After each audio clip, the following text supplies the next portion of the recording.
নমস্কার, আমি doctor Rajat Shubhra Mukhopadhyay, director of child health care Arambagh. আজকে আমি এখন আলোচনা করব ওডিস্টার সম্পর্কে। ওডিস্টার একটা acronym, on demand international steroid therapy of Rajat Shubhra. এই জিনিসটা কি, এটা নিয়ে আমার ইন্টারন্যাশনাল স্টেরয়েড অ্যান্ড অ্যাজমা এই নামে অ্যামাজন কিন্ডল, amazon.com.in যে কোনো জায়গায় গিয়ে যদি বই সার্চ করেন আপনারা এই বই দেখতে পাবেন। বই রয়েছে। ব্যাপারটা হলো যে যাদের বারবার ঠান্ডা লেগে যায় তাদের ক্ষেত্রে ইনহেলার থেরাপি ইউজ করা হয় এবং তার মধ্যে একটা স্টেরয়েড পার্ট থাকে।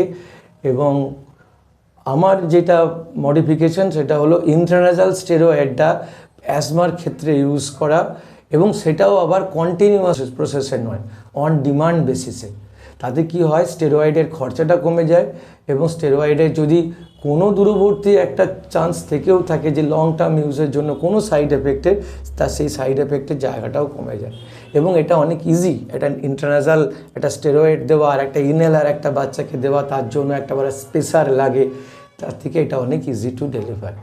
সো আমার মনে হয় যে ওই on demand international steroid therapy ভবিষ্যতে শুধু ইন্ডিয়ার জন্য নয়, ওয়ার্ল্ড ওয়াইড এটার একটা যথেষ্ট প্রভাব ফেলবে মানুষের মধ্যে। এবং বিশেষ করে যাদের ইকোনমিক্যালি যারা ডিপ্রাইভড ক্লাস বা যারা মিডিওকার ফ্যামিলি বা যারা চান যে স্টেরয়েডের কম ইউজ করতে, তাদের ক্ষেত্রে এটা অবশ্যই প্রভাব ফেলবে। Thank you.